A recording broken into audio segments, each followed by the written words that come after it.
Welcome to this web series, The Frugal Mindset, also known as Money and the Responsible Christian.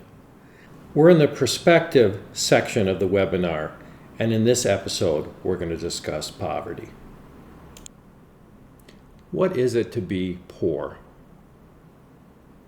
If I was going to ask you to define poverty, how would you do it? How many of you listening believe you are poor? In discussing poverty, I want to introduce a term to you called subsistence living or subsistence farming. Subsistence living means one primarily lives on what you can grow, hunt, gather, and produce on your own.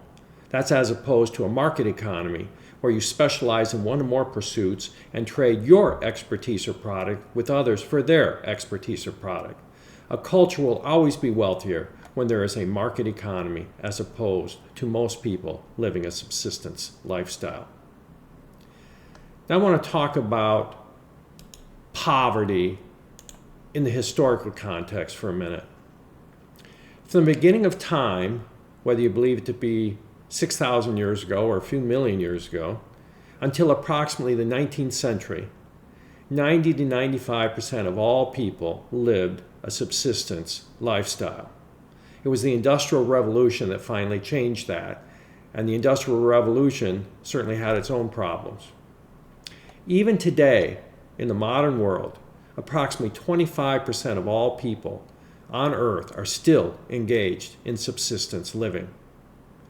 With a world population of 8.1 billion, that means today, well into the second quarter of the 21st century, 2 billion people still live a subsistence lifestyle. They survive primarily on what they can grow, hunt, gather, and produce on their own. The United States population is about 340 million people. Right this minute, somewhere in the world today, nearly 6 times the entire population of the United States is still trying to eke out a subsistence living. A different issue. I want to talk to you about pooing. Yeah, I want to talk about pooing or pooping. The world population, as I said a minute ago, is about 8.1 billion people. Approximately 3.4 billion people live without safely managed sanitation services. Here's a picture of an open sewer. And here's another picture of an open sewer. This second open sewer shows that even in some better neighborhoods, they dump their sewage directly into the open sewer canal. In this case, both the homes' gray and black water are dumped right into this canal. Here's a third picture of an open sewer. This one happens to be in China. Here you see children pretending to fish in an open sewer. Finally, here's a fourth picture of an open sewer, and this is out of Bangladesh, and this shows that where you have a lot of these open sewers draining into your river, then your entire river system becomes nothing more than one open sewer. Now, I spared you the last photograph of an open sewer that I gathered, and it showed a man with his pants around his ankles defecating into an open sewer with a number of people standing around. In the world today, 1.5 billion people still lack even basic private toilets or latrines. 1/3 of all schools lack basic water, sanitation, and hygiene services. 419 million people have to poop in the open, behind a bush, or in a field. And even where people do have toilets, 2/3 of all people use what are called squat toilets. Here's a picture of a squat toilet. And I believe this is a squat toilet in China, if I remember. On this squat toilet, you can see up in the corner, there's a water spout, and there's no flushing mechanism. I think what they do on this one, and it's fairly common, is they use this little pan to flush the toilet after they've done their business. Now here's another picture of a squat toilet in China. And as you can see on this particular one, they do have a flushing mechanism. And this brings back a memory of mine. My wife is Chinese American. Her parents fled the communist takeover with millions of other Chinese folks. And one of the highlights of my life was when her parents took my entire family, my wife and I and our 4 children, to China for a vacation. And they showed us where they'd grown up, and we saw Hong Kong, and we saw also the sights. And one of the sights we saw was the Great Wall of China. And on the day we went to the Great Wall of China, my 9-year-old son, my youngest, had a stomach bug. And I'll never forget that day at the Great Wall. Yeah, I had to take him into the bathroom, and it was this huge modern, so to speak, bathroom. It was new. It was nice tile and everything, but they had about 30 of these squat toilets lined up with no dividers between them, just in the middle, or all over the room. There were 30 of these squat toilets in lines of, I think, 10 each. And in every and the way they flush the squat toilets at that particular facility. Hey, me, stop. Stop that, bud.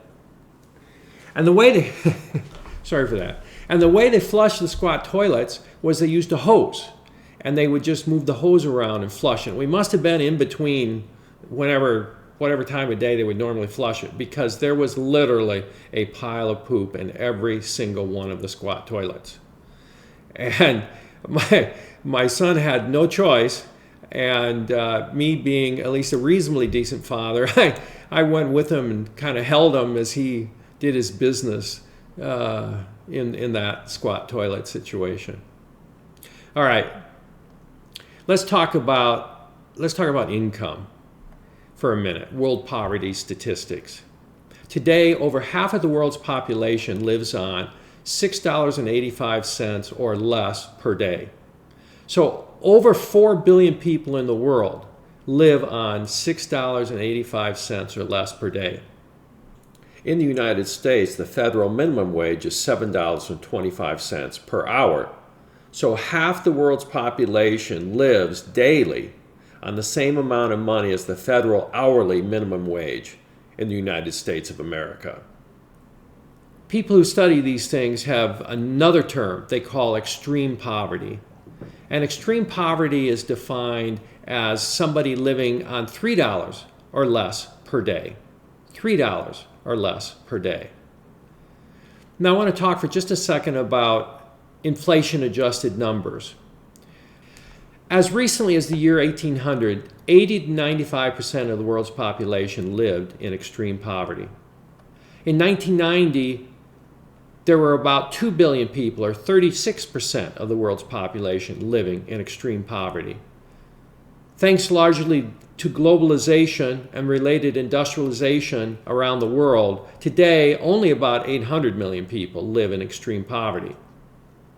And unfortunately, I suspect that with the end of globalization, the trend will reverse, and a greater and greater number of people will again begin living in extreme poverty.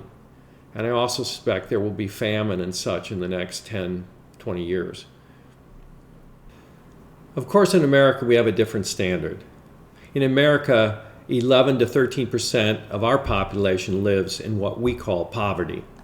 And the USA definition is far different. In the United States, poverty is defined as $15,650 for a single individual, which works out to about $43 a day.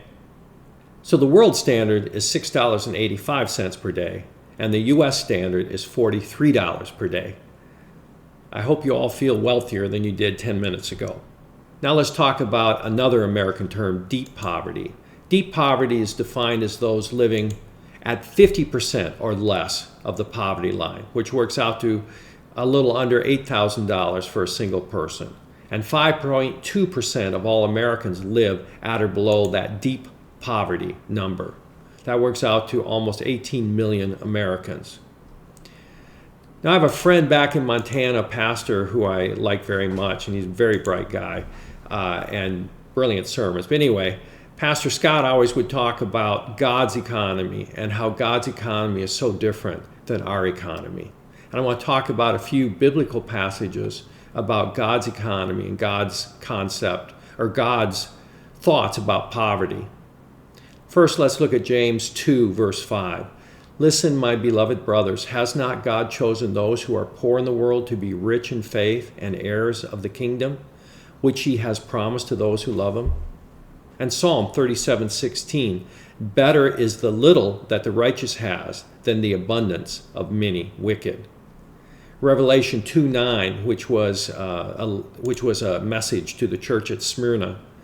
I know your tribulation and your poverty, though you are rich, and the slander of those who say they are Jews and are not, but are a synagogue of Satan.